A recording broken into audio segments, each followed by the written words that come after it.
Wazazi, kwa majina naitwa Ahmed Misanga, mjumbe kamati utekelezaji wazazi mkoa wa Singida.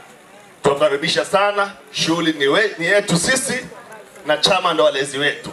Mama yangu Lata anatulea vizuri sana, katibu wetu wa mkoa anatulea vizuri sana, na mwenyekiti wetu pia Petra Komolwa anatulea vizuri sana. Karibu sana, jisikie upo nyumbani. Jumuiya ya wazazi, sisi ni wasimamizi wa elimu, afya, malezi na mazingira.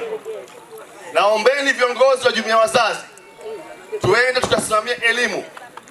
Jitahidini mpite katika shule ili mjue wanafunzi wanasoma nini. Tujitahidi kuwafundisha watoto wetu malezi bora.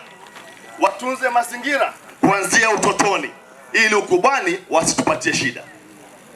Jumuiya ya wazazi, ni jukumu letu kuhakikisha kwamba afya inakuwa bora katika maeneo yetu. Tujitahidi kuwafundisha watoto wetu malezi bora. Watunze mazingira kuanzia utotoni ili ukubwani wasitupatie shida. Jumuiya ya wazazi, ni jukumu letu kuhakikisha kwamba afya inakuwa bora katika maeneo yetu. Tujitahidi pia kufika katika vituo vya afya kuhakikisha kwamba wahudumu wa afya wanatoa huduma bora kwa wananchi wetu. Asanteni sana. Tuendelee kuombea taifa letu, tuombee viongozi wetu, tumuombee Mheshimiwa Rais wetu Daktari Samia Suluhu Hassan. Mwenyezi Mungu ampe nguvu na siha, aendelee kutuhudumia na kututumikia Watanzania.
Kita